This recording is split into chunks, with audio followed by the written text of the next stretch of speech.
So guys, paggising mo sa umaga, ito yung tanawin na yung makikita. Tignan nyo naman. Wow! Woohoo! Napakaganda! Sarap sa mata guys, oh.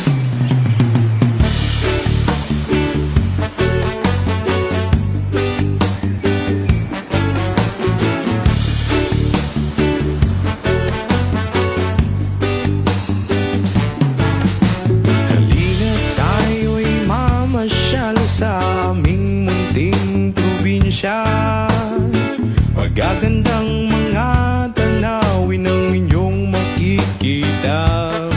Matataas na mga bundok at walang kasing linaw na mga ilog. At ang lamig ng tubig sa mga dalampasigan na kay sarap maligo kapag naiinitan.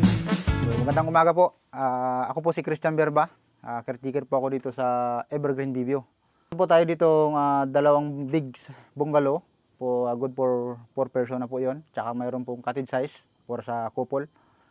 Ang isa pong big bungalow with aircon po 'yon. Ang price po noon is 2,500. Tapos yung isa pong big bungalow fan room lang po, 2,000 po. Tapos po yung cottage size namin po na para sa couple is 1,800 po ang per night. So ang makikita naman po sa loob ng mga bungalow is sa couple cottage po, mayroon pong mini kitchen, tapos sa bathroom sa loob na rin po. Tapos yung sa bungalow na malaki po, mayroon din po silang kitchen, tsaka bathroom sa inside na rin po. Yun lang po. Gano'n po kalayo ito sa sentro ng Fort Barton? So kapag naglakad po kayo galing po dito hanggang sa center po ng Fort Barton, mga 15 to 12 minutes po paglakad. Kapag motor naman po, medyo malayo, pero mabilis lang kasi motor eh. Mga 3 minutes to 5 minutes, dito na po. Yan mga idol, isa pa sa side trip namin na madaanan dito sa Fort Barton. Ito yung Evergreen Bay View. So alamin natin kung ano ang meron dito sa taas. Let's go! Si Christian nga pala, siya po yung katiwala po dito sa Evergreen. Siya na rin po yung nag-guide sa atin ngayon. So dito guys, kapag dito sa kanto, may madadaanan ka pa ulit na hagdan. Bilangin natin guys kung ilan step para may idea na rin kayo. So 1, 2, so 27 kanina, plus 28, 29, 30, 2, 53, 54, 55, 56. Woo! Dito na tayo. So ito na yung makikita mo. Welcome to Evergreen Bay View. Bungalows and viewpoint. Whew! Pasensya na guys. Medyo hiningal tayo. Pero sulit naman dito sa taas. Woo! So yung hingal-hingal natin sulit kasi sino ba naman ang hindi mapahanga sa ganitong kagandang tanawin na yung makikita. Woo! Ganda! Okay guys, para may idea kayo kung ano po yung makikita po dito sa kanilang mga kwarto, ay ipapakita ko po sa inyo guys. I-showroom ko na rin po kayo sa kwarto nila. Meron po sila dito dalawang bungalow. So yung dito sa kabila ay aircon. Dito naman sa kabila ay fan room lang. So unahin po natin ito yung fan room.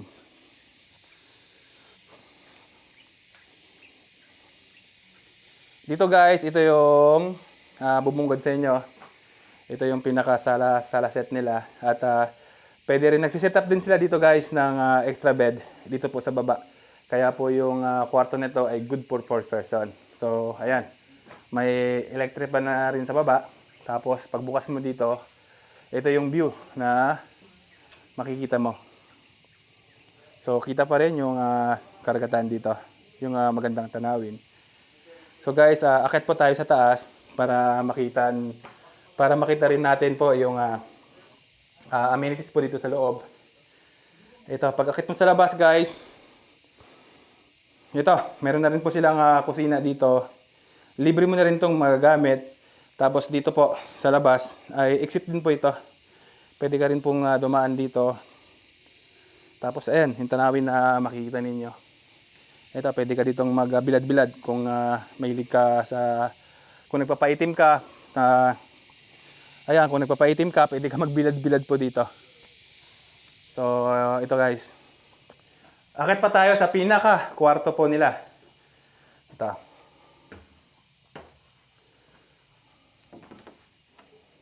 Wow, ang ganda oh. Dito naman guys sa taas ay ito.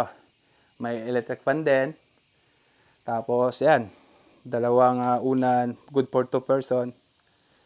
Tapos ito yung view na makikita ninyo. Yan, napakaganda ng tanawin.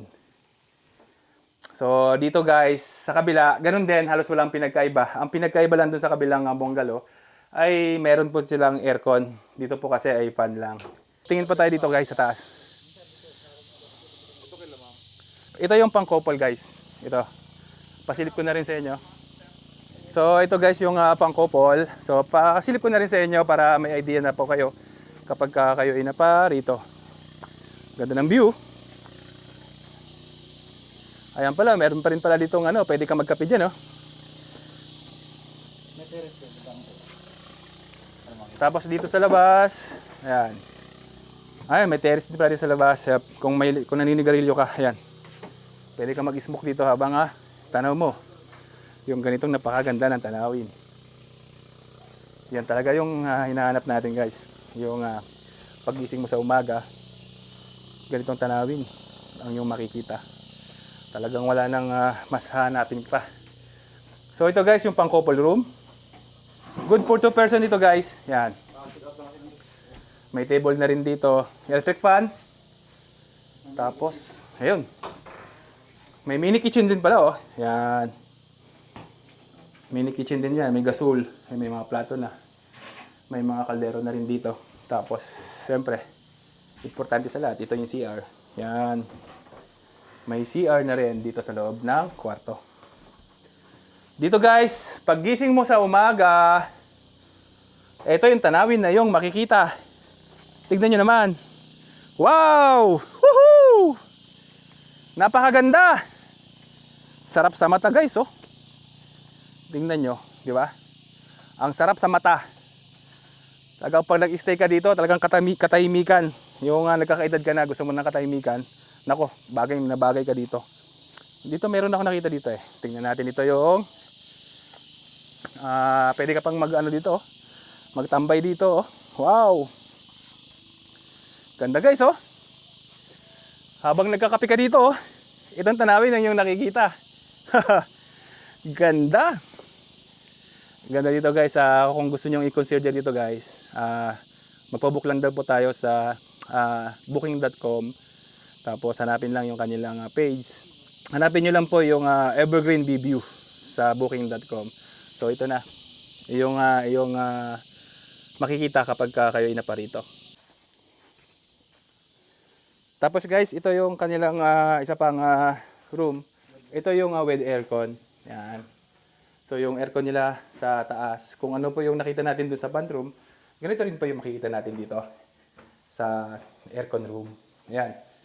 Ito po yung mga kasama. Plato, baso, kutsara. Ito may mini ref ka na. Gasol. Pwede kang magluto. Ayan, may mga ka na dyan. Mga kaldero na gagamitin ninyo. Siyempre, yung kanilang CR. Ayan. So, pasilip ko sa inyo guys dito sa taas. Ito, yung makikita nyo dito sa kanilang kwarto. Ganda guys, oh. Ito yung aircon. Ito yung aircon guys na room nila. Ganda. Tignan natin yung view. Dito sa bintana.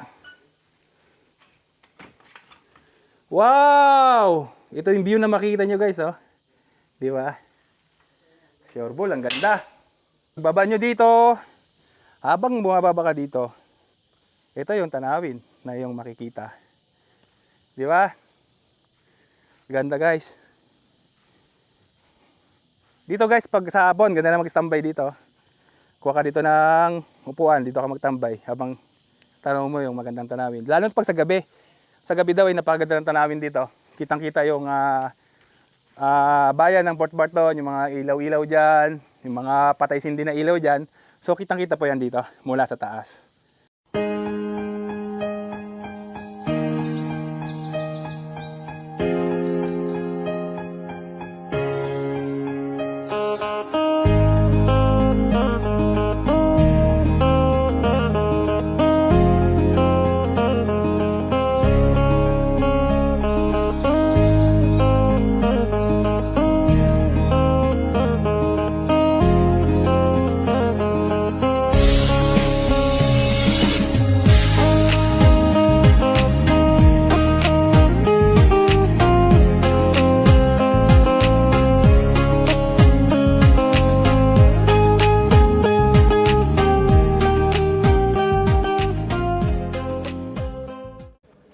Ayan guys, pababa na tayo. So, pinasilip ko lang sa inyo saglit. Ito yung taas ng Greenview para may idea kayo. Guys, isang tip ko lang pala sa inyo kapag kayo na pa rito.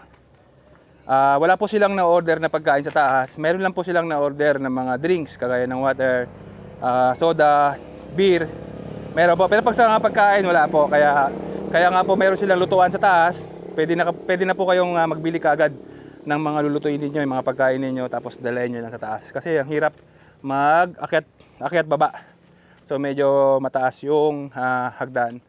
Kapag bibili po kayo ng isda na mura o naghanap po kayo ng fresh fish dito po sa Port Barton, punta po kayo doon sa applyan na yon. Yan, guys, punta po kayo doon sa may applyan na yon para makabili po kayo ng isda. Meron po kaming nadaan doon na meron 140, 120, 180 hanggang 250 yung rate ng isda nila. Tapos kapag nakabili ka ng isda, dalayan nyo dyan sa taas, lutuin nyo na rin. May ihawan, may gasol, na pwede ka nang magluto. Complete na rin amenities nila, may mantika, toyo, suka. So, okay na, ready to cook ka na lang. Ito, yung pangalan ulit ng hanapin nyo po sa booking.com, Evergreen Bayview, Port Barton, San Vicente, Palawan. Alright, anong purok to idol? Purok mangingisda. Port Barton, San Vicente, Palawan, purok mangingisda. Alright.